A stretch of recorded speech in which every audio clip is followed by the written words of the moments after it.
तेजोवारे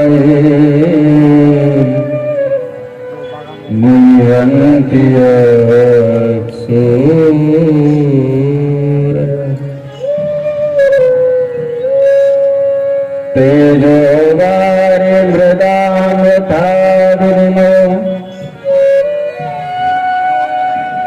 यत्र त्रिसर्गो मृषा धाम्नासेन सदा निरस्तकुहकम् सत्यं परं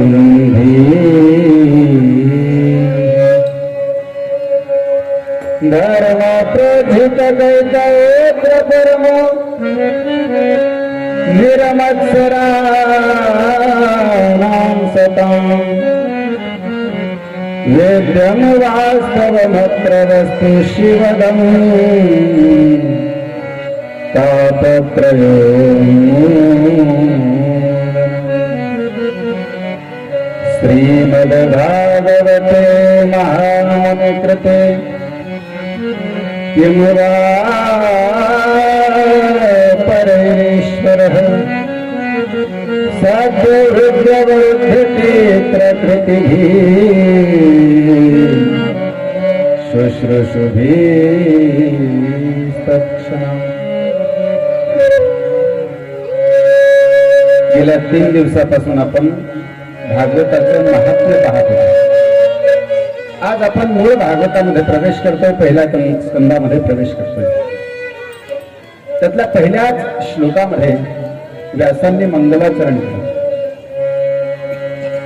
काय असतं, काही क्रिया मंगलकारक असतात, काही विचार मंगलकारक असतात आणि काही नाद मंगलकारक असतात. आपल्या लक्षात येण्यासाठी काही क्रिया मंगलकारक असतात. जसं आपण 8 दिवसातून 1 दिवस आंघोळ करत असतो. आंघोळ कधी करतो आपण? किती दिवसानंतर? हप्त्यातून. स्नान हे दररोजच करतो आपण. स्नान करणं हे मंगल क्रिया आहे. स्नान करणं काय मंगल क्रिया आहे. देवाची पूजा करणं हे तरी काय? भगवंताची जी आपण पूजा करतो आपल्या देवघरातल्या देवाची, ती सुद्धा मंगल क्रिया आहे. काही विचार मंगलकारक असतात. जसं भगवंत आपल्या अंतःकरणामध्ये येणे, आपल्या विचारामध्ये येणे, संतांचे जीवन आपल्या विचारामध्ये येणे, हे मंगल विचार आहेत. आणि काही मंगल नाद असतात. नाद ध्वनी, जसं टाळ आहे, मृदंग आहे, वीणा आहे, बासरी आहे, हे जे सगळे वाद्य आहेत हे मंगलकारक वाद्य आहे. शंख आहे, घंटी आहे, ठीक आहे. मंदिरात घंटी असते की घंटी वाजवूनच आपण मंदिरामध्ये प्रवेश करतो. का असते ती घंटी? घंटी याच्यासाठी असते, घंटी वाजवल्यानंतर जे व्हायब्रेशन निघतात, त्याच्यातून जे लहरी निघतात, त्या लहरीमुळे आपल्या शरीरात असलेले सगळे निगेटिव्ह विचार, निगेटिव्ह थिंकिंग हे बाजूला जातं आणि सकारात्मक विचार, पॉझिटिव्ह थिंकिंग आपल्या शरीरामध्ये प्रवेश करतो. म्हणून घंटी वाजवल्या जाते. घंटी वाजवताना घंटी वर असते, त्याच्या खाली नेमके आपण असतो. त्या लहरी आपल्यापर्यंत पोहोचतात आणि आपल्या नकारात्मक विचार, वाईट विचार हे दूर सारल्या जातात आणि मग आपण मंदिरात प्रवेश करत असतो. म्हणून घंटी वाजवल्या जाते. का वाजवल्या जाते? आगमनार्थम तो देवानाम गमनार्थम च रक्षसाम गुरु घंटे वरम नाद देवता स्थान संगती. मी घंटी वाजवतो कशासाठी? आगमनार्थम तो देवानाम, देवता लोक आले पाहिजे, आणि गमनार्थमच रक्षसाम, राक्षसी लोक निघून गेले पाहिजे. म्हणजे वाईट प्रवृत्ती निघून गेली पाहिजे आणि सज्जन प्रवृत्ती, याच्यासाठी घंटी वाजवल्या जाते. मग घंटी असेल, शंख असेल, टाळ असेल, मृदंग असेल, वीणा असेल, हे सगळे जे वाद्य असतात हे मंगलकारक आहेत. आणि म्हणून भगवान परमात्मा सुद्धा कसा आहे? मंगलकारक आहे की नाही? तुलसीदास महाराज त्याला मंगल म्हणतात की मंगल भवन मंगल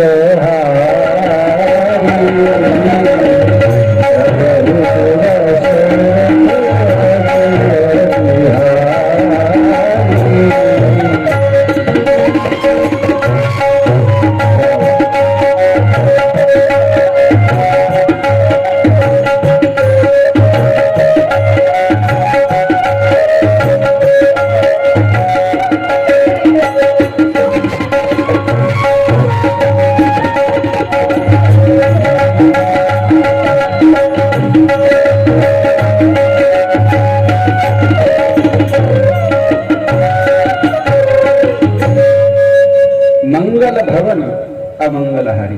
परमात्मा कसा आहे? मंगलकारक आहे. आणि म्हणून परमात्म्याचं जिथं स्मरण केलं जाते त्यालाच म्हणतात मंगलाचरण.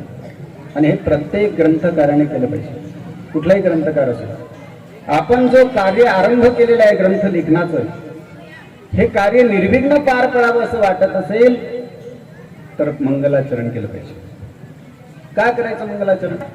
नास्तिकपणाचा आरोप आपल्यावर येऊ नयेत एवढ्यासाठी तरी मंगलाचरण केलं पाहिजे. आणि म्हणून व्यास महर्षी सुद्धा या ठिकाणी मंगलाचरण करतो. काय दोन पद्धतीचं लक्षण असतं, एक स्वरूप लक्षण असतं, एक तटस्थ लक्षण असतं.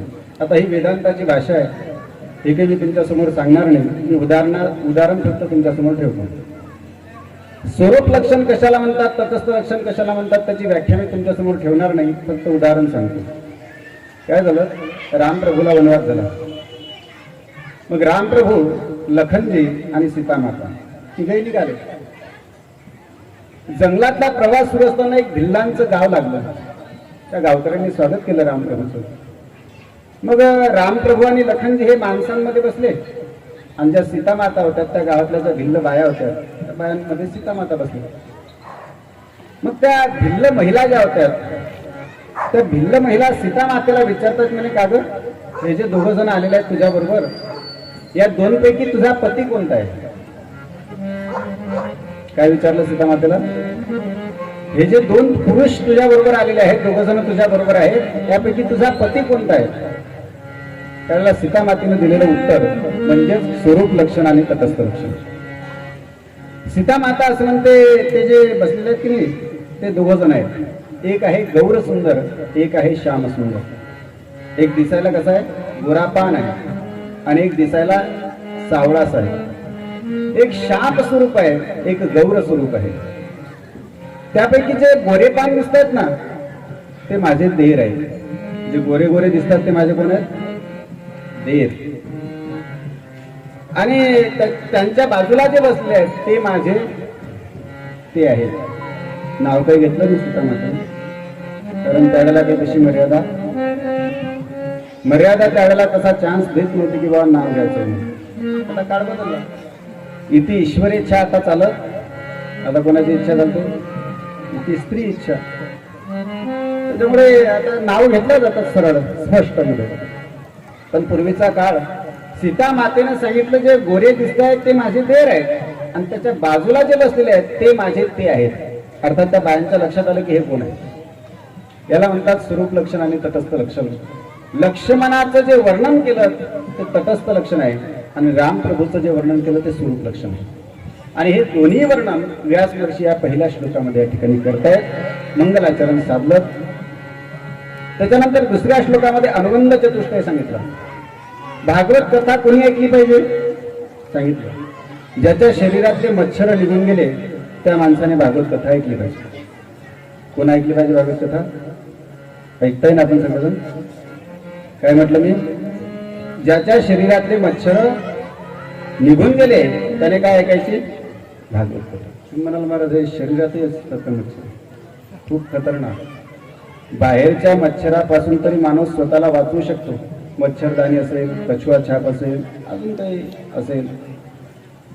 बाहेरचे जे मच्छर आहेत त्याच्यापासून वाचण्याची शक्यता आहे, पण जे शरीरातल्या मच्छर आहेत की नाही त्याच्यापासून वाचण्याची कुठलीच शक्यता नाही. मला शरीरात कसं काय मच्छर असू शकतात अजून तर कोणा डॉक्टरने नाही सांगितलं. आणि आपलं ठरलेलं आहे जोपर्यंत डॉक्टर सांगत नाही किंवा पाश्चात्य सायंटिस्ट जोपर्यंत आपल्याला एखादं सांगत नाही तोपर्यंत आपण त्याच्यावर विश्वास ठेवत आहे की नाही. ठरलेलं आहे आपले पूर्वज 13 दिवस एखादी व्यक्ती जर घरात मृत पावली तर 13 दिवस काय पडत होते? काय पडत होते? आहे की नाही. तर आपण त्याला अंधश्रद्धा ठरवून राहिलो. काय सगळं थोटांग आहे, सगळं नाटक आहे. 13 दिवस सुतक काय काय त्याच्यासाठी पडायचं. पण जसा कोरोना आला आणि कोरोना आल्यानंतर समजा घरातला जर एखादा पेशंट पॉझिटिव्ह निघाला, एकच पेशंट, तर बाकीच्या घरातल्या सगळ्यांना किती दिवस क्वारंटाईन केलं? 14 दिवस केलं की नाही क्वारंटाईन? सांगितलं की नाही सरकारने आणि डॉक्टरने?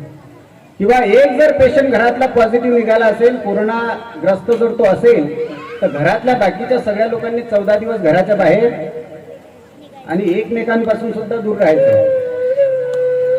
मग आता सांगा, आपले पूर्वज व्यक्ती मेल्यानंतर 13 दिवस सुतक पाळत होते, त्याला तुम्ही अंधश्रद्धा ठरवलं आणि तुम्ही 14 दिवस क्वारंटाईन करता. हे काय? फक्त नाव बदललं तुम्ही, क्वारंटाईन हे नाव ठेवलं. त्याच्यामुळे आपल्या पूर्वजांनी जे केलं, कुठलीही गोष्ट घ्या, आजही ती विज्ञान संमत आहे, अध्यात्म संमत आहे. म्हणून कोण आहे अधिकारी? ज्याच्या शरीरातले मच्छर निघून गेले त्यामुळे. अरे शरीरात कसे काय मच्छर असतात?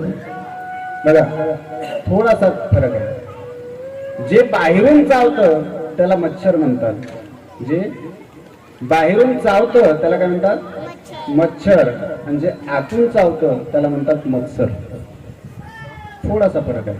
आतून चावतं, बाहेरून चावतं ते मच्छर, आणि आतून चावतं ते मत्सर. मत्सर म्हणजे मत्तः सरती. कालपर्यंत या माणसाला कोणी विचारत नव्हतं. याचे आजोबा आमच्या घरी सालानं कामाला होते, पण आता राजा कुठच्या कुठेच निघून गेला. गोटही घेत नाही आमची. डबल मजला काय बनला, गाडी काय घेतली, मकान दुकान काहीच्या काहीच पुढे निघून गेला. कालपर्यंत कोणी विचारत नव्हतं. इतक्यापुढे त्याला म्हणतात मत्सर भाव. मत्तः सरती, माझ्या पुढे इतका निघून गेला. कालपर्यंत त्याला कोणी विचारत नव्हतं, आज सगळे त्याच्या मागे पुढे करतायत. ही जी भावना आहे की नाही, ही आहे मत्सर. तर ज्याच्या शरीरातले मत्सर भावना निघून गेली त्या व्यक्तीने भागवत कथा काय आहे भागवतामध्ये? भागवताचा प्रतिपाद्य विषय आहे देव. भगवान परमात्मा प्रतिपाद्य विषय. आणि निष्कपट धर्म भागवतामध्ये सांगितला. काय झालं? सुग्रीव आणि हनुमानजी दोघे जण एकाच वेळेला रामप्रभूकडे गेले. रामप्रभूला शरण गेले दोघे. सुग्रीवाला विचारलं काय पाहिजे? म्हणे गेलेली बायको परत मिळून पाहिजे आणि गेलेलं राज्य परत पाहिजे. म्हणून सुग्रीव सकाम ठरला. हनुमंतरायाला विचारलं तुम्ही कशासाठी मला शरण आले? त्यांनी सांगितलं कशासाठी नाही, शरण यायचं म्हणून शरण आलो. कुठलीच कामना माझ्याकडे नाही, कुठलीच अपेक्षा, कुठलीच इच्छा, महत्वाकांक्षा घेऊन मी तुमच्याकडे आलेलो नाही आहे. फक्त तुम्हाला शरण यायचं म्हणून मी. त्याला म्हणतात निष्कपट धर्म. कुठलीही अंतःकरणामध्ये भावना न ठेवता देवाकडे जाणं. काय झालं? गोपिका गेल्या देवाला भेटायला द्वारकेमध्ये. विचारलं कसं काय देवा, कशी काय तब्येत, कोरोनाचा प्रेत कसा काय राहिला? देवाला सांगितलं सगळं व्यवस्थित होतं, पण सध्या थोडीशी माझी तब्येत बरी नाही. काय झालं? काही नाही म्हणे, माझं डोकं दुखून राहिलं. म्हणे मग काही डॉक्टरला फोन घेऊन नाही लावला का? म्हणे डॉक्टर येऊन गेले पण ते काही जमलं नाही. एका वैद्याने सांगितलं म्हणे एखाद्या भक्ताच्या पायाची माती जर डोक्याला लावली तर डोकं बसू शकते. म्हटलं मग तुमचे द्वारकेत का कमी भक्त आहेत का? सगळे तुमचेच भक्त आहेत, कोणी एखाद्या भक्ताच्या पायाची माती लावून घ्यायला जातो? नाही म्हणे, मी ज्यावेळेला विचारलं द्वारकेतल्या लोकांना की बा माझं डोकं दुखते आणि ते कोणाच्या भक्ताची तरी माती लावली की बसेल, तर कोणीच मला माती दिली नाही. गोपिकांनी सांगितलं कोणी नसेल दिली तर आम्ही देतो. गोपिकांनी आपल्या पाय खालची माती काढली आणि देवाला सांगितलं हे काय लावा डोक्याला. देवाने सांगितलं गोपिका विचार करा, तुम्ही कोण आहात आणि मी कोण आहे? तुम्ही साधारण जीव आहात आणि मी जगदीश्वर आहे. साक्षात ईश्वर आहे मी आणि तुम्ही कोण आहात? साधारण जीव आहात. तुम्ही जर तुमच्या पायाची माती माझ्या डोक्याला दिली तर माझं डोकं बसेल, पण तुम्हाला नरकात नाही का जावं लागलं? कारण तुम्ही तुमच्या पायाची माती प्रत्यक्ष देवाला दिली म्हणून तुम्हाला नरकात जावं लागेल. त्यावेळेला गोपिकांचं उत्तर असं आहे, राग भैरवी शीश के मोल मिले लेनो प्रीतम के दुख सार, उन प्राण की चिंता क्या जो प्राणनाथ परवार. उन प्राण की चिंता त्या जो प्राणनाथ सर्व. गोपिका म्हणतायत देवा आम्हाला आमच्या प्राणाची चिंता नाही. आमच्या पायाच्या मातीने जर देवा तुमचं डोकं बसत असेल ना तसा एक नरक नाही देवा, आम्हाला 1000 नरक मिळाले तरी चालेल. एक जन्म कोटि जन्म हमें नरक मिल जाए, लेकिन मेरे श्याम सुंदर का मन दुख निपा. लेकिन मेरे श्याम सुंदर का मन दुख प्रभो एक जन्म नाही कोटी जन्म आम्हाला नरक मिळालात ना तरी तो स्वीकार आहे, पण तुझं डोकं बसलं.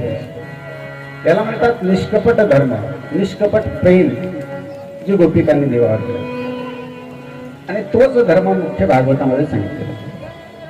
त्यानंतर 3ऱ्या श्लोकामध्ये हे भागवत कसं आहे ते सांगितलं. कोणी कोणी ऐकलं पाहिजे भागवत? दोघांची नावं घेतली, एक पिपासू आणि एक भावी. दोघांनी भागवत ऐकलं पाहिजे. बाकीच्यांनी सांगितलं मग आमचं कसं काय, आम्ही नाही ऐकायचं काय. व्यास महर्षी म्हणतात भागवत तर सार्वभौम आहे, इथं कोणी आलं तरी चालेल, सर्वांसाठी हे मंदिर खुलं आहे भागवताचं. मग 2च नाव तुम्ही काय घेतलं मग भागवता? म्हटलं ते ह्याच्यासाठी घेतले की या दोघांना भागवताचं महत्व आहे. काय झालं, एक माणूस गेला गुरुदत्त नगरातून बस स्टँडवर, त्याला कुठेतरी लांब जायचं होतं. एसटी यायला अजून वेळ होती, तर बाजूलाच पानपोई लागलेली होती. त्या पानपोईवाल्याने पाहिलं की हा व्यक्ती आता कुठेतरी लांबच्या प्रवासात निघालेला आहे. सूर्य डोक्यावर आलेला आहे, वैशाख महिना आहे, भयंकर ऊन आहे आणि या व्यक्तीला रस्त्याने तहान लागेल. म्हणून त्या पानपोईवाल्याने आवाज दिला, म्हणे भाऊ या जरासं पाणी पिऊन घ्या, म्हणे तुम्हाला प्रवासाला जायचंय. ज्यावेळेला पानपोईवाल्याने आवाज दिला की पाणी पिऊन घ्या, त्यावेळेला त्यानं त्याच्याकडे लक्षच दिलं नाही. 2-4 आवाज दिले, तेव्हा कुठं मग तो जवळ गेला. जवळ गेल्यानंतर पाणी नाही प्याला. त्याला विचारलं, म्हणे का रे पाणी तुम्हाला पाजणार आहे बरोबर आहे, पण हे पाणी कुठून भरत असतो? तू विहिरीचं आहे का बोरवेलचं आहे का नाल्याचं आहे का कशाचं आहे? त्याने सांगितलं महाराज माझ्या घरासमोरच विहीर आहे आणि त्या शुद्ध विहिरीचं शुद्ध पाणी आहे, या म्हणे थोडंसं. त्याने सांगितलं ठीक आहे विहिरीचं पाणी बरोबर आहे, पण हे राजनाथ तू भरत असतं रोज पाणी, राजन रोज धुत असतं की तसंच पाणी भरत असतं? त्याने सांगितलं महाराज रोज राजन सुद्धा भरत असतो, सगळे राजन स्वच्छ करतो मग पाणी भरत असतो, ह्याच थोडंसं. त्याने सांगितलं ते ठीक आहे, पण पाणी भरत असताना तशी चाळणी ठेवत असतं की तसंच पाईप लावतं त्याच्यात? त्याने सांगितलं महाराज चाळणी ठेवलेली असते, गाळून सगळं पाणी भरलेलं असते, घ्या थोडंसं एकदम थंडगार पाणी.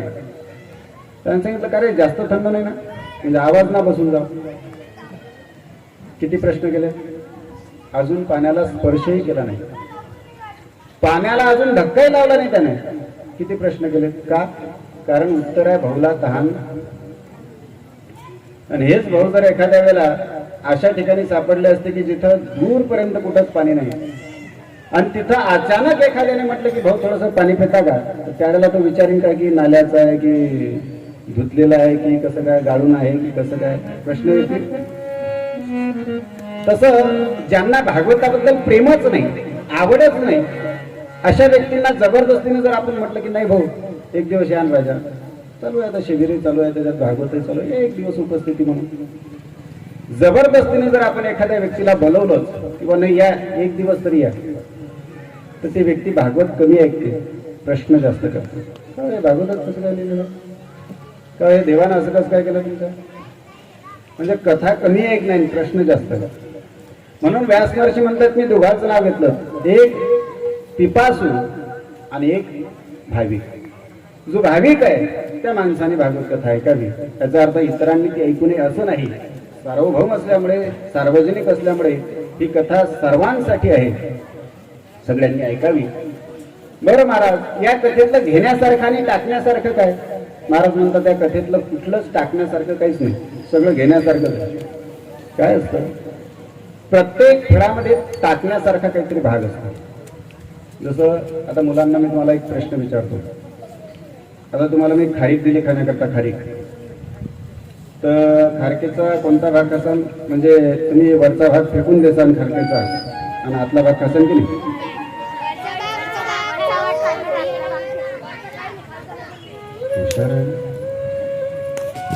बर, जशी तुम्ही आता खारीक खाल्ली तशीच बदाम खासाल की नाही? हा नाही, अरे जशी खारीक खाल्ली तशीच बदाम खाल्ली. मग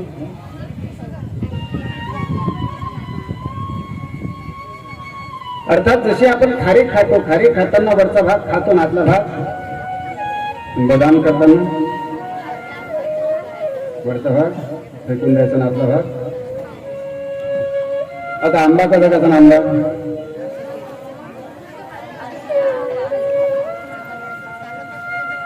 इथे एकदम तिसरीच प्रक्रिया करावी लागते. रस खाल्ला की नाही, आज पोट भरून होता की नाही? इथं वरचाही भाग खावा लागत नाही ना आतलाही भाग खावा लागत नाही. वरचंही टाकून द्यावं लागतं टरफल, आणि आतला जो जी गुठली आहे ती सुद्धा टाकून द्यावी लागते. मधला जो रस आहे तेवढाच सेवन करावं लागतं. आता पेरू आहे, पेरू, जाम कसा कसा पुरा टाकण्यासारखं काहीच नाही.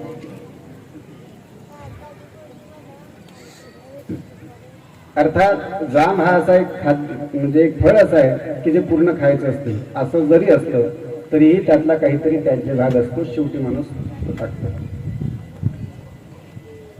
परंतु भागवत रूपी हे जे फळ आहे, या फळामधलं टाकण्यासारखं काहीच नाही. कारण हे वेद रूपी कल्पवृक्षाला लागलेलं अत्यंत मधुर असं फळ आहे. व्यास महर्षी वर्णन करताय, वेद तरोचे मधुर फळ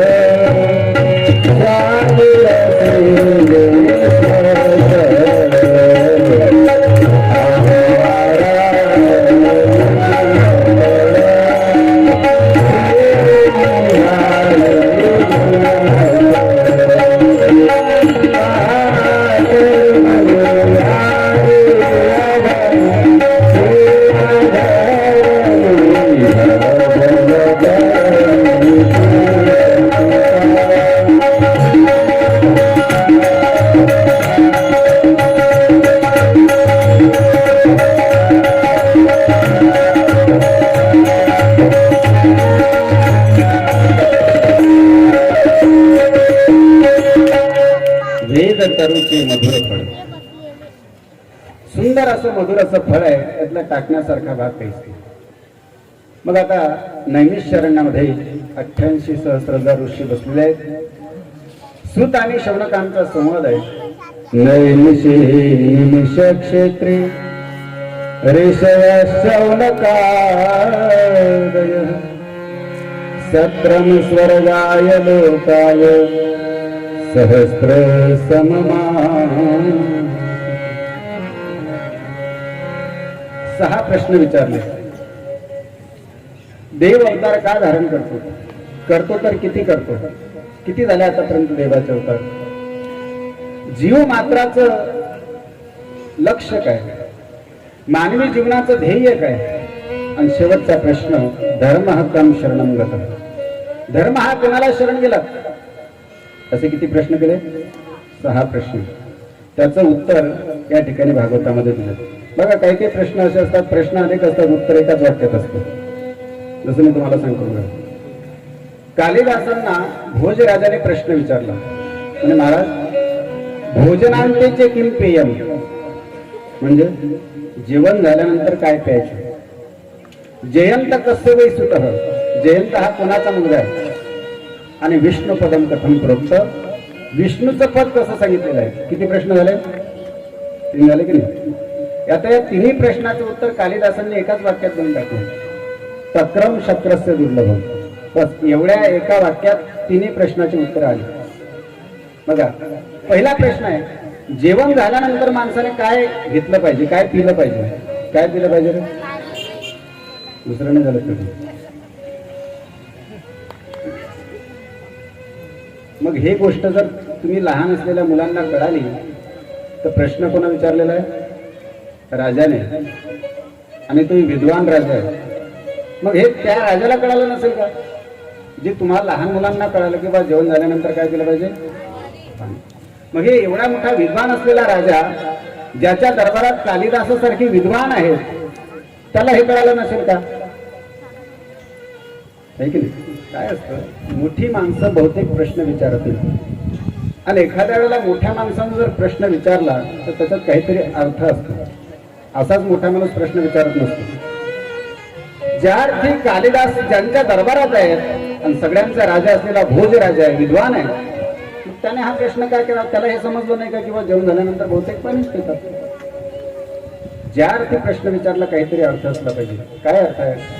शास्त्र असं सांगते जेवण झाल्या माणसाने पाणी कधीच प्यायचं अजिबात नाही. फक्त घोट दोन घोट एवढीच मर्यादा आहे.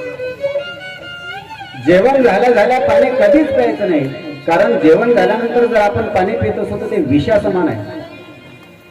जेवण झाल्या जर आपण गिल्लास 2 गिल्लास पाणी घेत असतो की नाही तर ते आपल्या शरीरावर विषाचा परिणाम करतो, विषासारखा. काय असतं, जेवण चालू असताना ज्यावेळेला आपण पाणी पितो त्यावेळेला ते अमृतासारखं असतं. भोजन मध्ये तू अमृतम. जेवण ज्यावेळेला आपलं चालू आहे, चालू जेवणामध्ये जर आपण थोडं थोडं पाणी पीत गेलो तर ते पाणी आपल्या शरीरावर अमृतासारखा परिणाम करतो. पण जेवण झाल्यानंतर जर आपण पाणी घेत असू तर ते अमृतासारखा नाही, विषासारखा परिणाम करत असतो. काय असतं बघा, तुम्हाला मी सोपं करून सांगतो. चूल आहे, चूल. आता चुला जवळजवळ संपुष्टात आला आहे, पण चालले आता पुन्हा लोक चुलीवर. कारण आता हॉटेलमध्ये सुद्धा लिहिलेलं असते इथे चुलीवरचे जेवण लोक आवडीनं खातात. म्हणजे पुन्हा चाललं कुठं आपण? पूर्वी गरीब लोक भाकर खात होते, आता कोण खाते भाकर? सगळं ज्यांच्याकडे करोडोची इस्टेट आहे ते काय खातात आता? भाकर, वरणाचं पाणी. डॉक्टरांनी सांगितलं बस एवढंच खायचं, पलीकडे खायचं नाहीतर गॅरंटी. अर्थात पूर्वीचं जे गरिबांचं जगणं होतं आज ते श्रीमंतांची फॅशन झालेली आहे.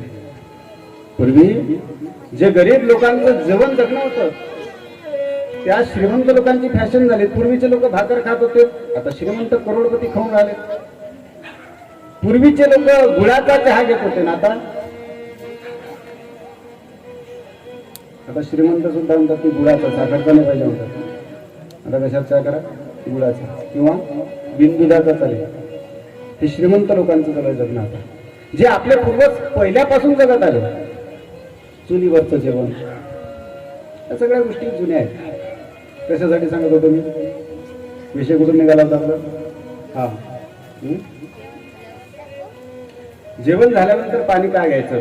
तर आता चूल तर संपुष्टात आली, गॅस आहे, गॅस चालू आहे. आणि गॅस चालू असताना जर त्याच्यावर आपण पाणी टाकलं तर काय होते? विझून जातो की तो जो अग्नी आहे गॅसवर तो काय होतो? तसं आपल्या शरीराचं आहे. आपलं शरीर हे 5 तत्वापासून बनलेलं आहे. क्षिती जल पावक गगन समीरा. त्यापैकी आपल्या शरीराच्या पोटामध्ये एक जठराग्नी राहतो.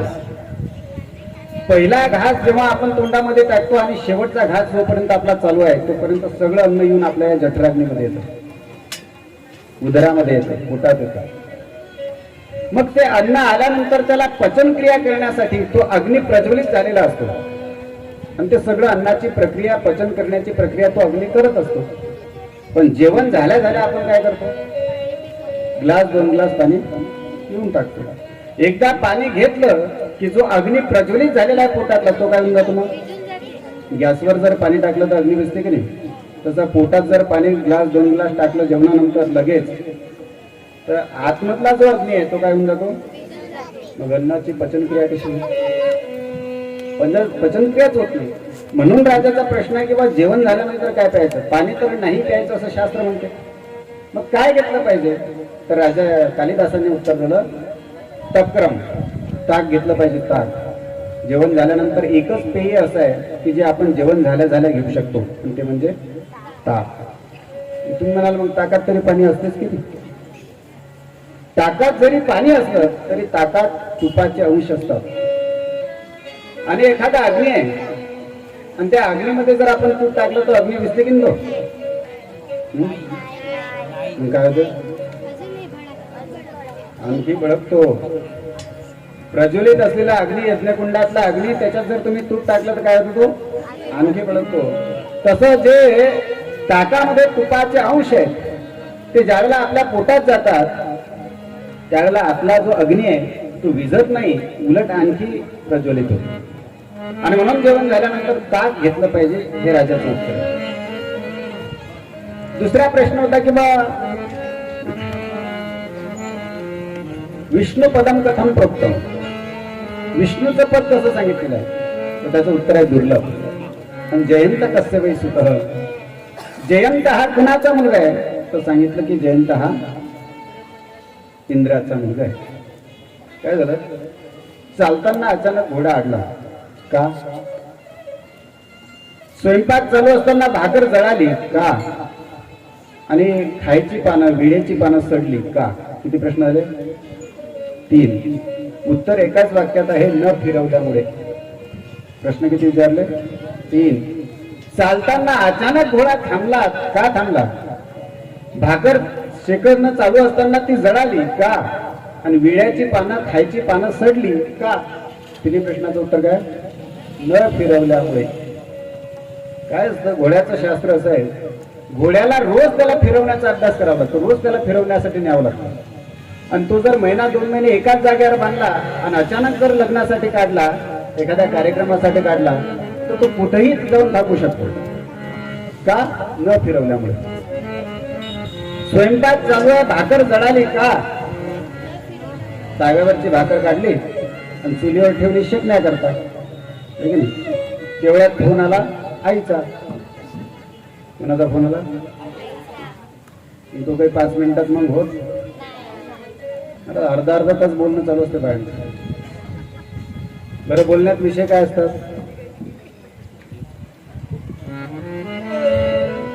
जेवण झालं की नाही? भाजी कशाची केली? हो ना बाई, भाजीचा जास्त मोठा प्रश्न आहे, कशाचीच करावं. गेला अर्धा तास बोलण्यात. आता ते भाकर तशीच राहील का? शेकण्याकरता जी भाकर ठेवली, फोनवर जर अर्धा तास बोलणं झालं बाईचं, तर ते भाकर राहील का तशी? काय होईल? जळाली का? न फिरवल्यामुळे. म्हणून भाकर जळाली. आणि विड्याची पानं, खायची पानं सडली का? न फिरवल्यामुळे. काय? पानाचं असं शास्त्र आहे, जी पानं आपण आणतो 100 आणा 200 आणा खायची पानं, ती आणल्यानंतर ती रोज फिरवावी लागतात, खालीवर करावी लागतात. बारी लोकांना माहिती आहे, जे पाण्याचा व्यवसाय करतात त्यांना माहिती आहे. पानं कितीही दिवस आपल्या घरी राहू शकतात, पण ती रोज फिरवत राहिली तर. आणि जशी आणली 100 पानं तशीच ठेवून दिली की ती लगेच सडतात. आणि म्हणून प्रश्न 3 आहे, पण वाक्य उत्तर एकाच वाक्यात आहे, न फिरवल्यामुळे. तसं या ठिकाणी 6 प्रश्न केले आणि या 6 प्रश्नाच्या उत्तरामध्ये संपूर्ण भागवत कथा या ठिकाणी सांगितली. आपण ते ऐकणार आहोत. एकदा सगळ्यांनी हाताने टाळी वाजून मुखाने नामसंकीर्तन घ्यायचं.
प्रश्न विचारला, महाराज ही भागवत कथा कुठं आणि कशी निर्माण झाली, कोणी निर्माण केली?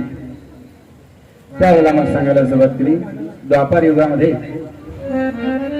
महर्षी व्यास जे सध्या आपल्या समोर त्या ठिकाणी स्टेजवर बसलेले आहेत, महर्षी व्यास यांनी काय केलं, समाजाकडे पाहिलं आणि लक्षात आलं की समाजाचं काही लक्षात येऊन नाही राहिलं. म्हणून व्यासांनी एका भागवताचं 4 भागवत तयार केले, म्हणजे एका वेदाचे 4 वेद तयार केले. किती केले एका वेदाचे? 4 भाग केले. निदान एक वेद कोणी वाचत नाही तर एखादा तर भाग वाचेल, पण तरी लोकांचं त्याच्याकडे दुर्लक्ष. मग व्यासांनी 17 पुराण लिहिली.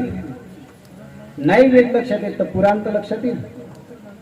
वेदाची भाषा कठीण आहे, पण निदान पुराणाची त्याच्या मनात सोपी आहे. पण तरीही समाज सुधारताना दिसला नाही. मग व्यासांना चिंता पडली, आता काय करायचं. अशा चिंतेत व्यास महर्षी असताना त्यांच्या कानावर शब्द पडले. ते शब्द असे होते, नारायण नारायण नारायण श्री नारायण नारायण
या पद्धतीने नारायण नारायण नारायण नारायण करत नारदजी व्यास महर्षीकडे आले. जसे नारदजी व्यास महर्षीकडे येत आहेत तसे व्यास महर्षी आपल्या जागेवरून उठून उभे राहतात आणि आपल्या श्रीगुरूंचं आरतीचं ताट घेऊन त्या ठिकाणी पूजन करतायत. की आज माझे श्रीगुरु आले. कारण नारदांची विशेषता अशी आहे, यांचे 2 लहान मुलं शिष्य आहेत आणि 2 म्हातारे शिष्य आहेत. ऐकताय ना आपण? नारदजींचे 2 लहान मुलं शिष्य आहेत आणि 2 म्हातारे शिष्य आहेत. आणि म्हणून त्यातले म्हातारे शिष्यापैकी एक व्यास महर्षी आहेत आणि एक वाल्मिकीची. आणि जे 2 लहान मुलं शिष्य आहेत ते ध्रुव आणि प्रल्हाद. आणि म्हणून व्यासांनी स्वागत केलं, बसण्यासाठी आसन दिलं, बसायला सांगतायत. नारदजी त्या ठिकाणी आसनावर येऊन बसतायत आणि आपल्या शिष्याला चिंतेत पाहिल्यानंतर नारदजी विचारतायत, व्यास असं काय झालं तुम्हाला की तुम्हाला चिंता आहे? तर व्यास महर्षी सांगतायत, मी समाजाच्या हितासाठी एका वेदाचे 4 भाग केले, पण तरी समाज सुधारला नाही. समाज सुधारावा त्याच्यासाठी मी एका 17 पुराण सुद्धा लिहिली सोप्या भाषेत, पण तरीही समाजावर त्याचा परिणाम झाला. म्हणून मला चिंता आहे समाजाची, असं व्यास महर्षी नारदजींना सांगतायत. त्याला नारदजी म्हणतायत, महाराज तुम्ही चिंता करू नका, याच्यावर काय उपाय आहे तो मी तुम्हाला सांगतोय. पण तो सगळा उपाय सगळा नारद महर्षींनी व्यासांना सांगितला तो आपण या ठिकाणी पाहणार आहोत. कसं आहे, नारदजी त्या ठिकाणी सांगतायत, व्यास महर्षी तुम्ही जे आतापर्यंत लिहिलं त्याचा उद्देश होता समाज सुधारावा. त्याच्यासाठी काय वाक्य आहे? एक वाक्य असं आहे, यज्ञामध्ये जर हिंसा केली तर चालते, म्हणजे पाप लागत नाही. काय म्हटलं व्यासांनी? यज्ञात जर एखादा पशु मारला तर चालते बा, असं व्यासांनी सांगितलं. आणि लोकांनी त्याचंच प्रमाणपत्र बनवलं, त्याचंच सर्टिफिकेट बनवलं. किंवा व्यासांनीच लिहिलं किंवा पशु मारला तर रोजच लोक मारायला लागले ना. वास्तविक व्यासांचा हेतू काय होता? यज्ञ हा रोज होते का? शिबिर हे दर महिन्याला होतं का? बाल संस्कार शिबिर दर महिन्याला होते, वर्षातून एकदा उन्हाळ्याच्या सुट्टीमध्ये. सप्ताह एका नगरामध्ये दर महिन्याला होते की दर सप्त्याला होते? दर 8 दिवसांनी भागवत सप्ताह करतो का आपण? कधी करतो? वर्षाकाठी एकदा. मग व्यासांना असं वाटलं बा यज्ञ एखाद्या वेळेला होईल, वर्षातून एक यज्ञ होईल तर पशु किती मारला जातील? एक. आणि वर्षातून एक. आणि म्हणून व्यासांनी सूट दिली किंवा ठीक आहे यज्ञात पशु मारला तर पाप लागत नाही, चालते. पण लोकांनी त्याचंच प्रमाणपत्र बनवलं आणि लोकांनी सांगितलं तुमच्या व्यासांनी जसं लिहून ठेवलं की पशु मारला तर पाप लागत, आणि रोजच लोक कापायला लागले. विपरीत अर्थ लोकांनी त्याचा घेतला. एक माणूस सगळ्या नगरात सांगत बसला, पूजा करणं पाप आहे, पूजा करणं पाप आहे. लोकांनी विचारलं असं कुठे लिहिलंय? म्हणे ग्रंथात लिहिलेलं आहे. आणि दाखवलंय त्याला. ते एका जणांनी माझ्यापर्यंत आणलं, म्हणे महाराज पहा, हा माणूस सगळ्या नगरात प्रचार करू राहिला की पूजा करणं पाप आहे. मी ज्यावेळेला ते पाहिलं त्यावेळेला खरंच त्या ग्रंथामध्ये लिहिलेलं होतं की पूजा करणं पाप आहे. म्हटलं आता केवढी पंचायत, पुस्तकात लिहिलेलं ग्रंथात लिहिलेलं आहे हे तर पुरू शकत नाही आपण. आणि असं तर होऊ शकत नाही की पूजा करणं पाप आहे म्हणून. त्यावेळेला ते बारकाईने मी पाहिलं, त्यावेळेला लक्षात आलं त्या ग्रंथावरचं जे पेज होतं, ते पान जे होतं, त्या पानाच्या अगदी शेवटच्या ओळीत हे लिहिलेलं होतं की पूजा करणं पाप आहे. शेवटच्या ओळीत. ज्यावेळेला मी उलटून ते पान पुढचं पान बघितलं त्यावेळेला तिथं लिहिलेलं होतं असौच अवस्थेमध्ये.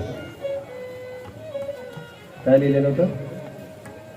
अशौच अवस्थेमध्ये पूजा करणं पाप आहे. पण कधी स्नान न करता जर तुम्ही देवाची पूजा करत असाल तर ते काय?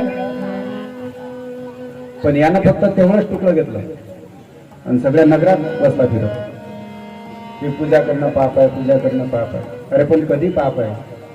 स्नान न करता जर तुम्ही देवपूजा करत असाल तर ते पापच आहे. पण स्नान केल्यानंतर देवपूजा करणं हे तर सत्कार्य आहे, पुण्याचं कार्य आहे. पण त्याला जेवढं पाहिजे होतं तेवढं त्याने घेतलं. तसं लोकांचं झालं. व्यासांनी सांगितलं एखादा पशु मारलाच चालते, पण लोकांनी तेवढंच घेतलं, रोज मारायला सुरुवात केली. काय झालं? एका श्रीगुरूंकडे आश्रमात काही शिष्य लोक होते. त्यातला एक जण होता की तो बिडी पेत होता. श्रीगुरूंच्या लक्षात आलं की हा पोरगा, हा जो माणूस आहे हा काय करतो? बिडी घेतो, बिडी. मग त्यांनी त्याला जवळ बोलावलं. म्हणे गड्या, हा आश्रम आहे, इथं रोज लोक आपल्या दर्शनासाठी येतात, भेटीसाठी येतात, इथून काहीतरी चांगलं घेऊन जाण्यासाठी येतात. आणि त्यांच्यासमोर जर तू बिडी पेत असेल तर त्यांनी काय घ्यावं सांगू? आश्रमात हे काही चांगली गोष्ट नाही, आश्रमात बिडी पेणं. आणि तुझ्या तब्येतीसाठी, आरोग्यासाठी चांगलं नाही, बिडी सोडून दे. त्याने सांगितलं महाराज मी खूप प्रयत्न करतो बिडी सोडण्याचा, पण ते काही सुटून नाही राहत. मग त्यांच्या श्रीगुरूंनी एक उपाय काढला. त्याने सांगितलं एक काम कर गड्या, तशी बिडी सुटत नाही तुझी तर तू फक्त हप्त्यातून 1 दिवस रविवारी बिडी पेत जाय. काय सांगितलं त्याला? 8 दिवसातून 1 दिवस रविवार आला की त्या दिवशी तू लागील तितकी बिडी पेत जाय, पण बाकीचे 6 दिवस बिडी प्यायची असं सांगितलं. आता याने 6 दिवस बिडी नाही घेतली, पण जसा रविवार आला तसा आश्रमात जितके शिष्य असतील सगळ्यांना एका ठिकाणी बसवलं आणि म्हणे या इकडे तुम्हाला आज मी रविवारचं महत्व सांगतो. म्हणजे काय महत्व आहे? म्हणे रविवारच्या दिवशी जर बिडी घेतली तर चांगलं पुण्य लागते, बिडी जर पिली रविवारच्या दिवशी तर पुण्य लागते. म्हणे अरे असं कोणी सांगितलं? म्हणे आपल्या गुरुनेच सांगितलं. आपले जे गुरु आहेत आपल्या गुरुनं सांगितलं की रविवारच्या दिवशी बिडी पेलीच चालते. ठीक आहे म्हणजे गुरुनं सांगितल्यावर मग गुरुची आज्ञा प्रमाण सगळा आश्रम बिडी प्यायला लागला. आणि तेवढ्यात आले गुरु. गुरुने पाहिलं की आतापर्यंत एकटाच होता, आता सगळा आश्रमच बिघडला, सगळेच लोक प्यायला लागले. त्यांनी विचारलं, म्हटलं का रे बिडी करून पिऊन राहिले? म्हणे तुम्हीच तर सांगितलं की रविवारच्या दिवशी बिडी पिली तर चांगलं कार्य. त्यावेळेला त्याने सांगितलं, का मी तुला एवढ्यासाठी सांगितलं होतं की निदान 6 दिवस तरी पेणार नाही, म्हणून तुला रविवारच्या दिवशी सूट दिली. पण तू त्याचं प्रमाणपत्र बनवलं आणि सगळ्या लोकांना त्याच्यामध्ये समाविष्ट करून टाकलं. तसं व्यासांनी सांगितलं होतं की बा एखादा पशु मारला तर चालते, पाप लागत नाही. पण लोकांनी त्याचा चुकीचा अर्थ काढला आणि रोज कापायला लागले तर स्वतःचं पोट भरायला. आणि म्हणून तुमची ही पद्धत चुकीची आहे. तुमची भाषा खूप कठीण आहे. काय वेदाची जी भाषा आहे ती इतकी सहज नाही. एक व्यक्ती राजाकडे चालला होता. रस्त्याने जाताना त्याला तहान लागली. एक मुलगी विहिरीवर पाणी भरत होती. त्या मुलीला त्याने पाणी मागितलं, म्हणे मला पाणी पाहिजे.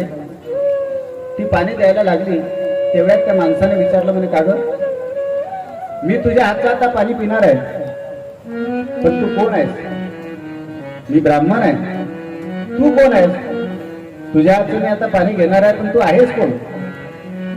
त्यावेळेला त्या मुलीने उत्तर दिलं. तिने सांगितलं, मी कोण आहे सांगतो तुम्हाला. कृष्णमुखी नच वानरी, द्विजिभा नच सर्पिणी,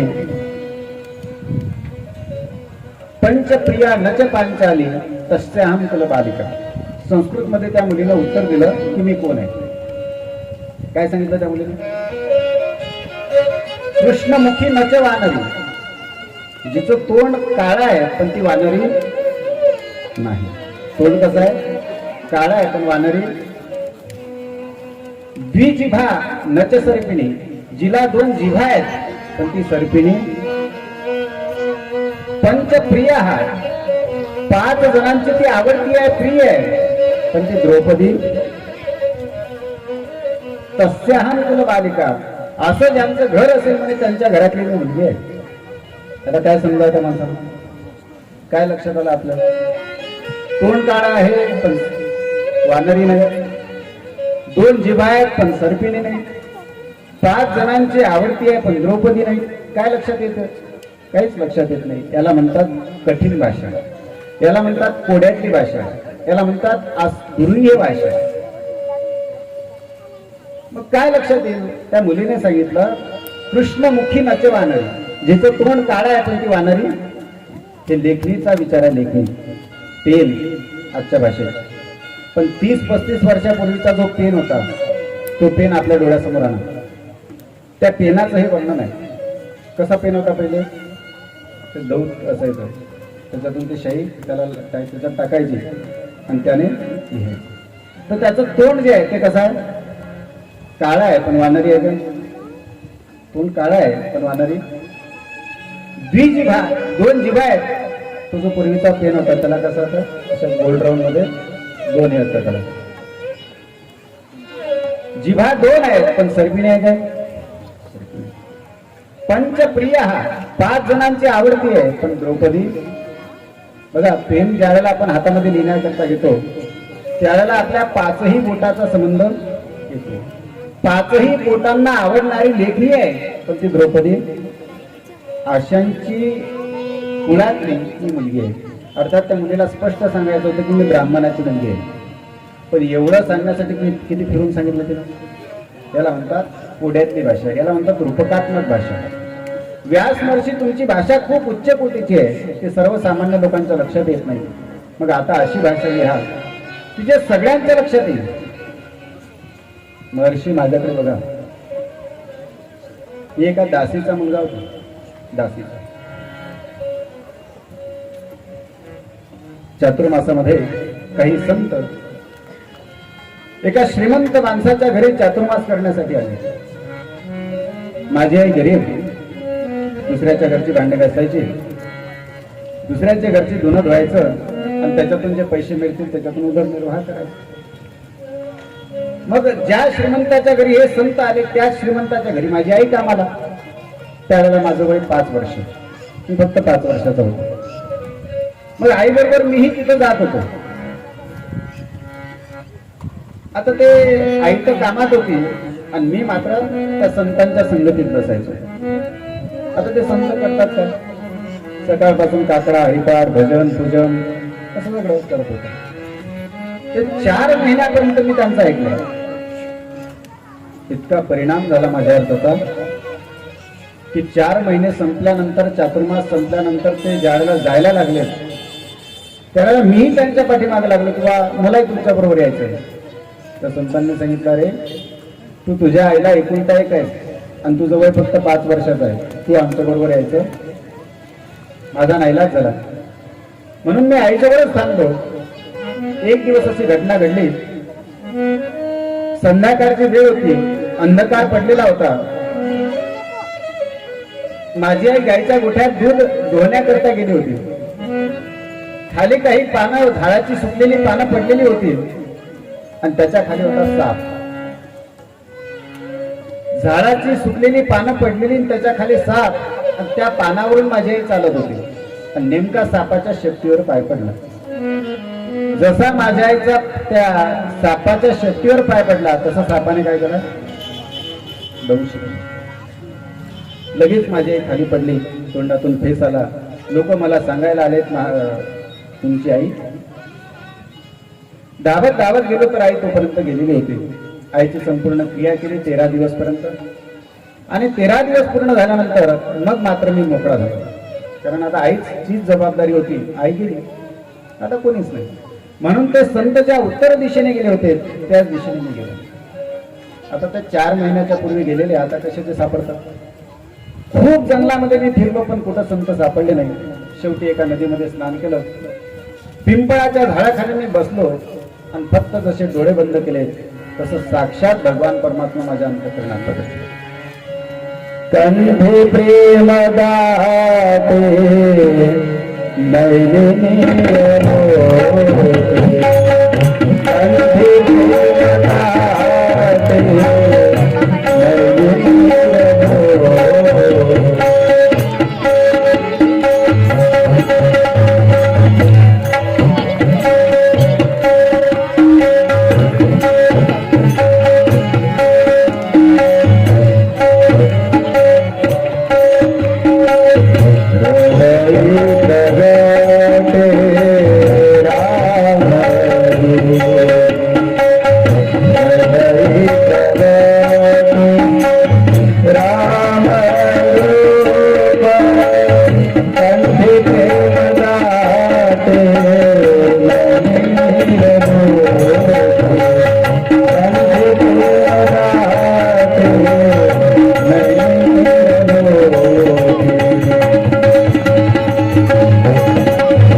कंठे प्रेम दाते नैनीरलो हृदयी प्रगटे राम हृदयी प्रगटे राम रूप कंठी प्रेम दाते नैनीरलो. कंठ दाटून आला, डोळ्यातून अश्रूच्या धारा वाहत होत्या. साक्षात भगवान परमात्मा माझ्या अंतःकरणात प्रगटला होता. अत्यंत आनंद वाटला. पण दुसऱ्या क्षणात ती मूर्ती गायब झाली. मग मी तळपायला लागलो किंवा अचानक देव आला, अचानक गायब झाला.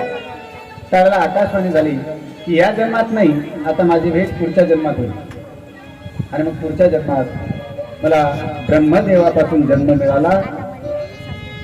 देवाने मला विणा दिली आणि त्या विण्यावर मी आता भगवंताचं भजन गातो. आणि त्याच्यामुळे सगळे लोक आज मला कुठेही जाऊ द्या, राक्षस लोकांकडे गेलो तरी मान सन्मान, देवता लोकांकडे गेलो तरी आणि माणसांकडे गेलो तरी मान सन्मान जो बिना देवाने माझ्याकडे दिला आहे त्याच्यामध्ये स्वर असतात. किती स्वर असतात तसे? स्वर किती आहेत? स्वर किती आहेत? 7 स्वर आहेत की नाही? की 10 आहेत? 10 आहेत की 12 आहेत? कितकोणते आहेत? सारे ग म प ध नि सा सा नी र प म ग सा रे ग रे ग म ग म प म प ध ध नि सा. किती स्वर आहेत? 7. जसे 7 स्वर आहेत तसे रागही भरपूर आहेत. पण आपण 7 रागांचा विचार या ठिकाणी 5 मिनिटात करून पुढच्या कथेकडे आपण वळणार आहोत. 7 राग आहेत. भागवतात 18,000 श्लोक आहेत. किती? 18,000. म्हणजे असे 7 दिवस महिनाभर जरी भागवत केलं तरी श्लोक पूर्ण होणार नाही. 18,000 श्लोक आहेत. हे 18,000 श्लोक आपण कुठल्याही रागामध्ये गाऊ शकतो. त्यापैकी एक पिलू राग आहे. पिलू रागामध्ये सुद्धा आपण भागवतातला कुठलाही श्लोक म्हणू शकतो. कसा आहे पिलू राग? न्यायो हि दंड कृत किल विशेषणम् स्तवावतार फल निग्रह रिपो सुतानामपि दृष्टि दत्सेदमं फल निराशा. श्लोक तुमच्या लक्षात आला नसेल तर एक भाव घेत तुमच्या लक्षात येईल. मेरे कान्हा कान्हा मेरे कोडिया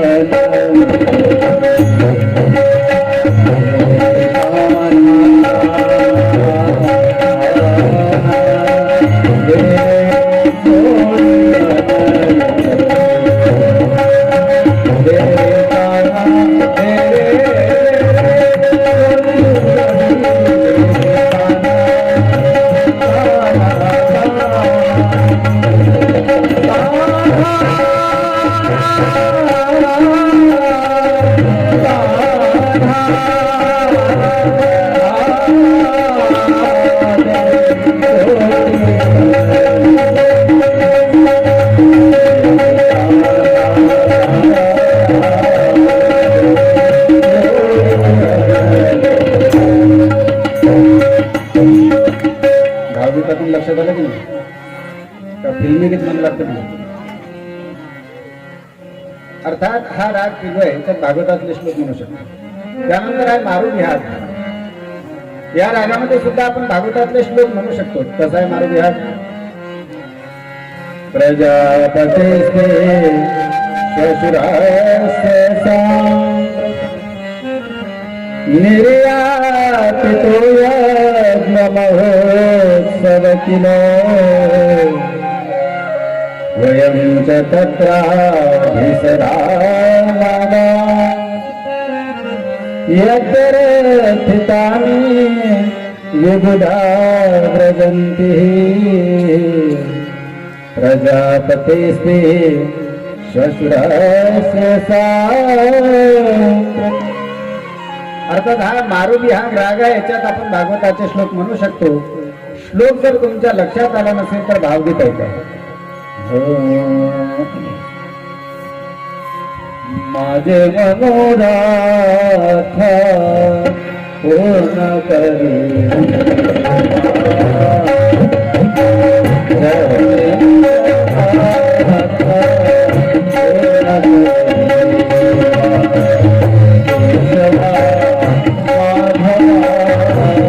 माधवा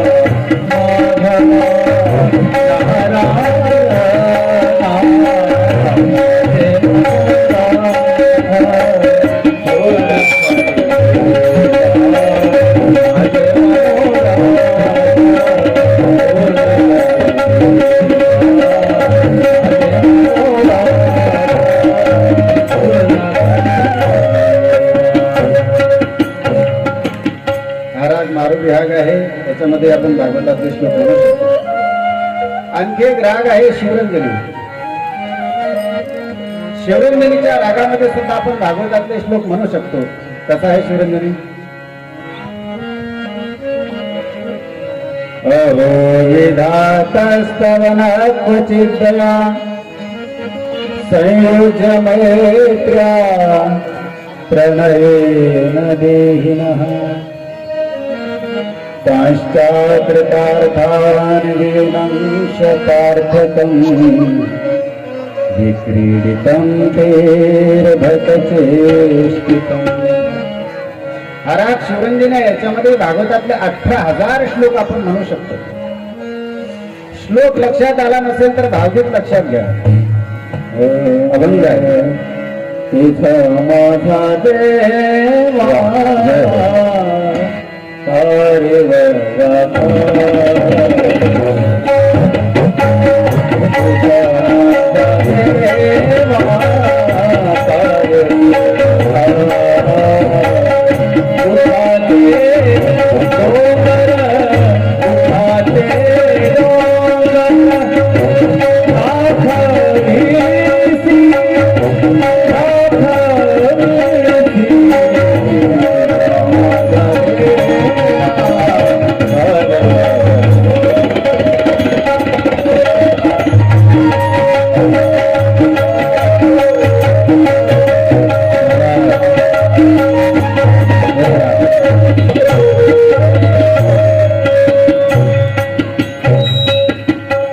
अर्थात या शिवरंजनीमध्ये सुद्धा आपण भागवतातले श्लोक म्हणू शकतो.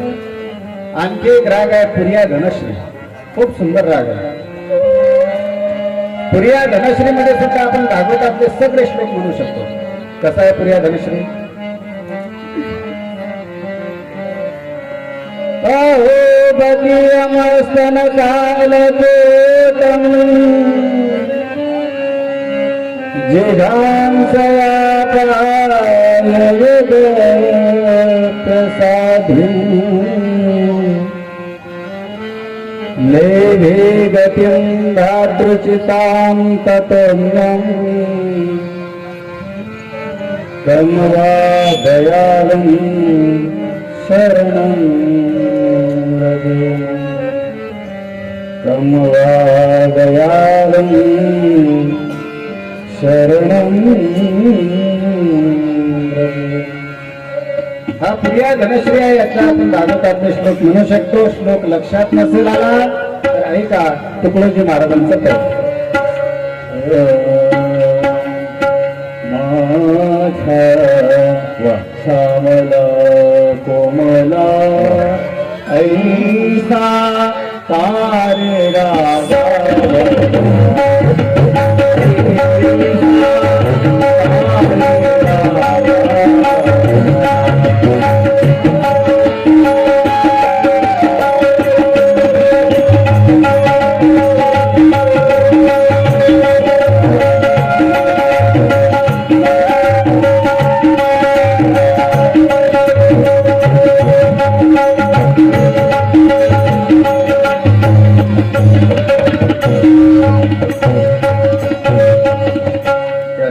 सुद्धा आपण भागवतातले श्लोक म्हणू शकतो.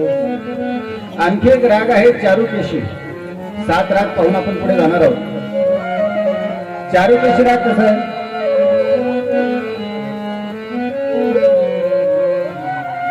आयं हीरो हिरिपुत्रो रमयन् सुहृदो गुणैः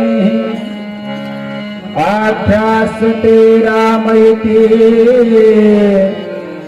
बलाधिक्याद् बलं विदुः.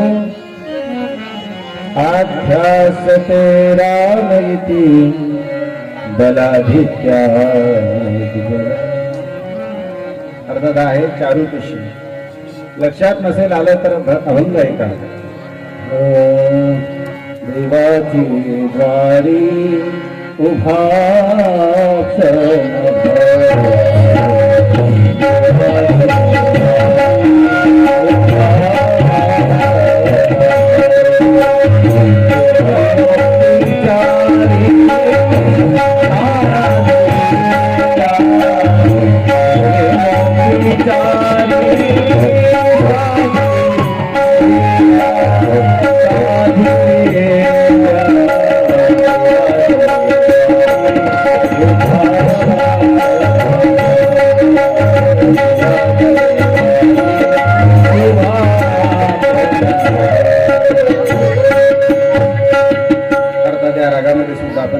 आपण श्लोक म्हणू शकतो.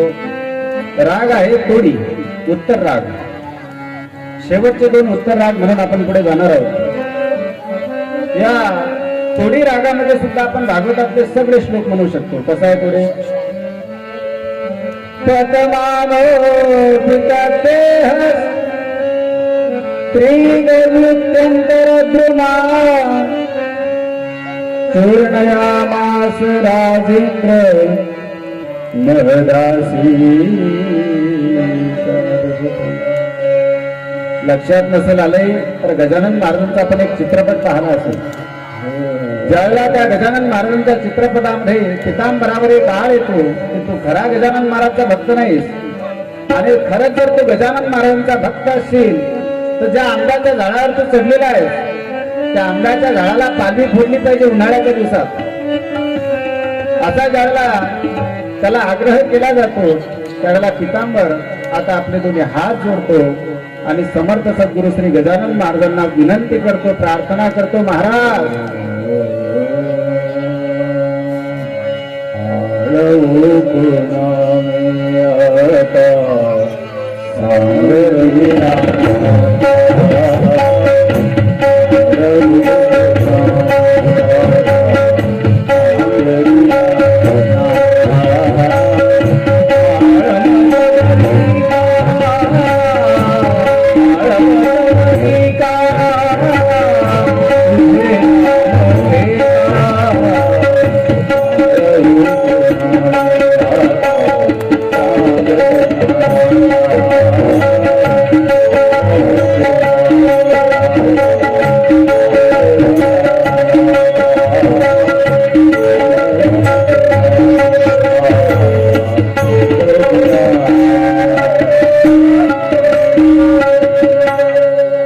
पितांबर धावा करतो गजानन महाराजांचा. महाराज यावेळेला मी तुमच्याशिवाय कोणाचा धावा करू शकतो? आडवू पुन्हा मी आता सांग दिनानाथ, आड मजवरी आलास तुझे नाम घेता. मी ज्यावेळेला लोकांना सांगत होतो की मी गजानन महाराजांचा शिष्य आहे, हे लोक म्हणतायत की तू खोटं बोलून राहिलास, पोट भरण्यासाठी गजानन महाराजांचा शिष्य सांगतोस. अरे तू जर खरंच गजानन महाराजांचा शिष्य असेल तर ज्या झाडावर तू बसलेला आहेस त्या आम्र वृक्षाला तू पाठवून दाखव. आणि ज्यावेळेला विनंती केली गजानन महाराजांना त्यावेळेला गजानन महाराजांची कृपा केली आणि त्या वृक्षाला पालवी. हा तोडी राग आहे. आणि शेवटचा उत्तर राग भैरवी. कसा आहे भैरवी आणि भागवतातले श्लोक त्याच्यात कसे म्हणायचे? नंदस्त्वात्मज उत्पन्ने जाता लादो महामना आहूय वित्राण वेदज्ञान स्नातः सुचे याचयित्वा स्वस्त्ययनं जात कर्मात्मजा कारयामास विधिवत् पितृदेवार्चनं तथा. हा भैरवी राग आहे. याच्यात आपण भागवतातले श्लोक म्हणू शकतो. नसेल लक्षात आलं तर ऐका.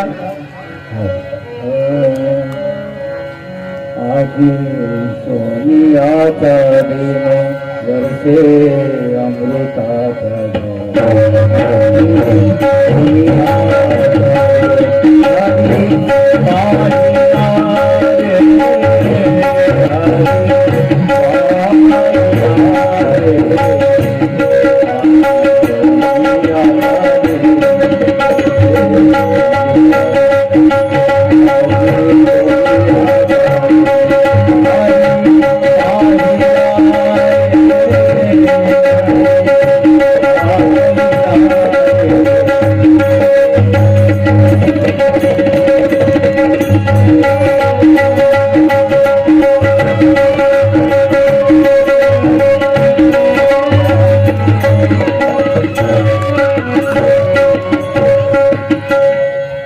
नारदजी म्हणतायत मी एक दासी पुत्र होतो, झालो काय देवपुत्र. आज मी कुठेही गेलो तरी मला मान सन्मान आहे. का? फक्त मी देवाचं नाव घेतो म्हणून. आज विण्यावर जाळाला मी स्वर छेडतो आणि त्या विण्यावर जाळाला मी नारायण नारायण नारायण असं म्हणतोत ना, तर सगळे लोक मला मान सन्मान देतात. म्हणून चोखा महाराज सुद्धा एका साधारण जातीत जन्माला आले होते. ऐकणार आहोत आपण चोखोबारांचं चरित्र दृश्यासह. येतंय चोखोबारा आपल्याकडे आपल्या सर्वांच्या भेटीला. कोण आहेत चोखा महाराज? काय त्यांचा परिचय आहे? एक संत त्यांचा परिचय देत आहे. या चोखा महाराज. अबीर गुलाल अबीर गुलाल उधळीत रंग अबीर गुलाल उधळीत रंग रंग रंग नाथा धरी नाथे माझा सखा पांडुरंग नाथा धरी नाथे माझा सखा पांडुरंग.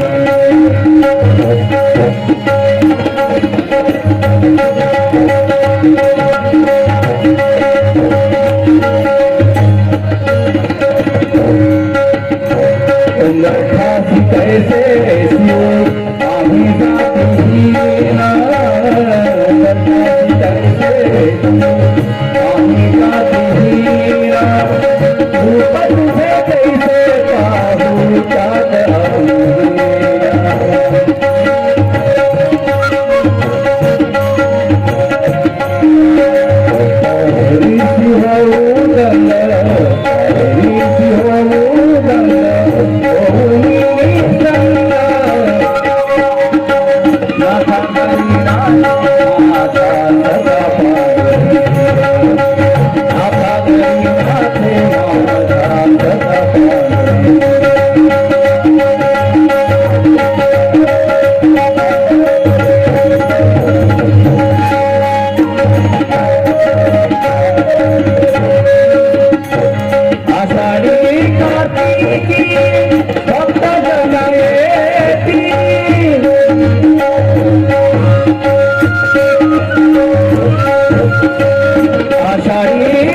चोखा महाराज हे तसे सामान्य जातीत आलेले जन्माला, पण संतांची कधी जात पाहायला जात, संतांचं कधी कुळ पाहायचं नसतं. हे कोण्या कुळातले आहेत, कोण्या जातीचे आहेत, कोण्या समाजाचे आहेत, संतांच्या बाबतीत तरी पाहू नये. आणि म्हणून आम्ही जातीहीन उंबरठ्याशी कैशी शिवू, आणि आम्ही महाराज चोखोबारांना मंदिरात सुद्धा प्रवेश नव्हता. म्हणून चंद्रभागेच्या पलीकडच्या काठावर छोटस झोपडं करून चोखोबा राहायचे. आज चोखोबा भजन करून म्हणजे नामदेवरायच्या पायरीपर्यंत यायचे. तिथूनच देवाचे गुणगान गायचे, देवाचं दर्शन करावं. आज जाण्याकरता तर प्रवेशच नाही ना, आणि म्हणून तिथूनच परत जावं. परत आले चोखोबा. 12 वाजले, जेवणाची वेळ झाली, आणि म्हणून चोखोबा आता जेवण करण्यासाठी बसतोय. चोखोबारांची पत्नी आता चोखोबारांना ताट वाढते.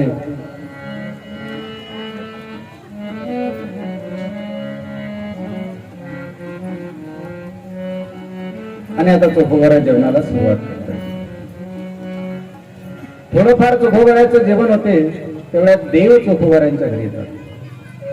भगवान पंढरीशू पांडुरंग परमात्मा साक्षात पंढरीनाथ कोणाच्या घरी जेवायला येतो?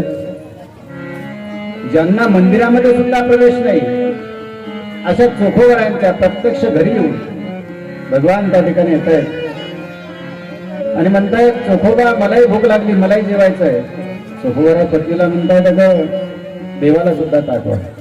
मग भगवान परमात्मा बसतायत चोखोवराच्या मांडीला मांडी लावून. कोण बसते? देव. ज्या चोखोबाऱ्यांना मंदिरात प्रवेश नाही त्यांच्या मांडीला मांडी लावून कोण बसू राहिलं? त्याच मंदिरातला देव. आणि दोघे जण त्या ठिकाणी जेवायला सुरुवात करतात. हे जेवण चालू असताना पंढरीचा जो पुजारी होता तो पुजारी काहीतरी कामाच्या निमित्तानं चंद्रभागेच्या पलीकडच्या काठावर येतो. चोखोबराच्या घरापर्यंत तो येतो आणि दुरून खिडकीतून लपून तो पाहतो की चोखोबराच्या घरी काय चालू आहे. आणि ज्यावेळेला लपून पाहतो त्यावेळेला पुजाऱ्याच्या लक्षात येते, बडवे त्यांच्या लक्षात येते की साक्षात पंढरीनाथ भगवान कोणाच्या घरी जाऊन करू आले? चोखोबराच्या. आश्चर्य वाटलं की ज्यांना आपण देवाला स्पर्श करू देत नाही, देव त्यांच्या मांडीला मांडी बसून जेवण करतायत. पाहत होते तेवढ्यात काय झालं, एक कावडा आला. तो कावकाव करायला लागला.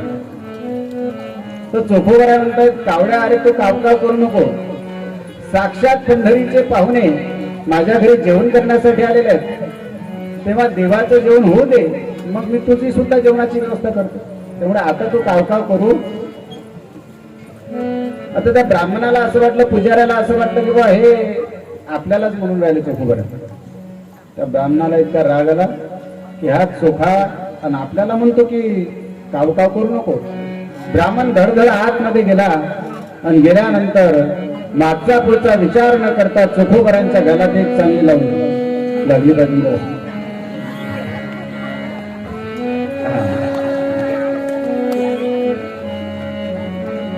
चोखोबराच्या गळ्यात चापट मारली.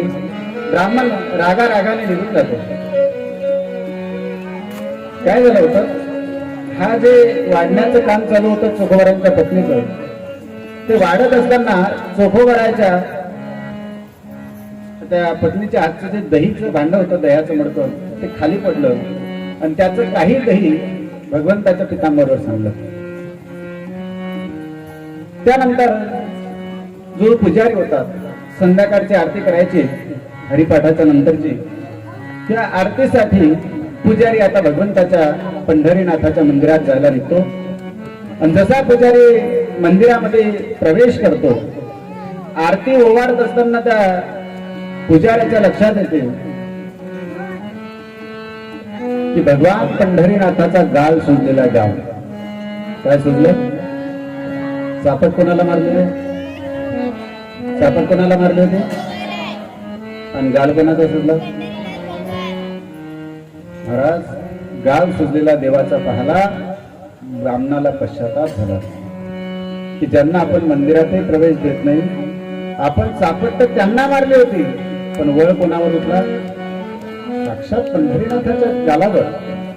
पश्चाताप झाला. धावत धावत पुजारी चोखोबरांकडे जातो आणि चोखोबरांचे पाय पकडतो. महाराज, क्षमा करा, आम्ही तुम्हाला जातीहीन म्हणून बाहेर सोडलं, पण खरे अधिकारी तर तुम्ही आहात मंदिरात प्रवेश करण्याचे. आणि चोखोबराला घेऊन मग आता पुजारी पांडुरंगाच्या मंदिरात येतो की आजपासून तुमच्यासाठी पांडुरंगाचं मंदिर. गोपाल कृष्ण भगवान हा चोखोबरांचा अधिकार की साक्षात चोखोबराला चापट मारावी, ते गाल देवाचा सुजावा. अशा महान अधिकाराचे चोखोबर आहे. मग ज्यावेळेला सगळ्या पंढरीतल्या वारकऱ्यांना कळालं की आता चोखोबरांना मंदिरात प्रवेश मिळालाय, कारण चोखोबर आहे, नावच त्यांचं काय? चोखा. जे चोख झालेले आहेत अंतःकरणाने ते चोखोबर आहे. ज्यांचं अंतःकरण निर्मळ आहे. महाराज, काय विशेषता आहे, चोखोबराच्या परिवारात जितके लोक आहेत, त्यांची पत्नी, त्यांचा मुलगा, त्यांची बहीण सुद्धा आहे, सगळ्यांनी अभंग रचना केलेली. सगळ्यांनी साधी गोष्ट आहे. बहुतेक एक संत कोणीतरी अभंग रचना करतात, पण त्यांच्या परिवारातले नाही करत. नामदेवरायाच्या 14 जणांनी ही अभंग रचना केली आणि चोखोबरांच्या पत्नीने सुद्धा अभंग लिहिले, मुलाने सुद्धा लिहिले, बहिणीने सुद्धा लिहिले. अशा महान अधिकाराचे चोखोबर आहे. ज्यांच्या मृत झाल्यानंतर अस्थी साक्षात पांडुरंगाने आपल्या पितांबरामध्ये घ्याव्यात, हा महान अधिकार सगळ्या वारकऱ्यांना पंढरीच्या लक्षात आला. आणि म्हणून आता वारकरी प्रसन्न झाले की आजपासून चोखोबारांना मंदिरात प्रवेश मिळाला. आणि म्हणून वारकरी आता सगळेजण येत आहेत आणि दिंडी काढून चोखोबाराचं सन्मान त्या ठिकाणी सगळे वारकरी करतायत. आपण सुद्धा त्याच्या टाळी वाजवून आणि मुखाने भजन घेऊन सहभागी व्हायचं.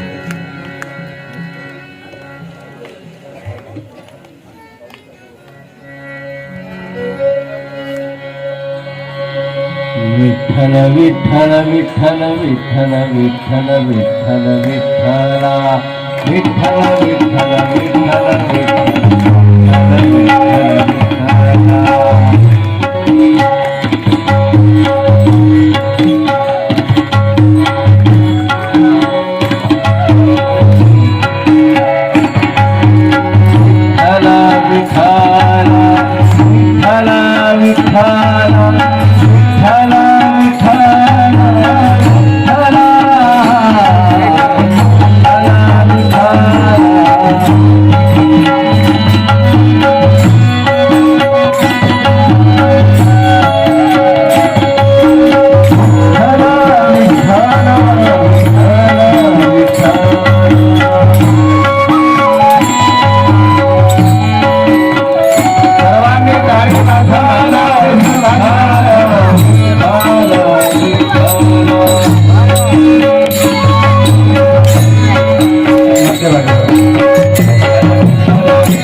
Thank you.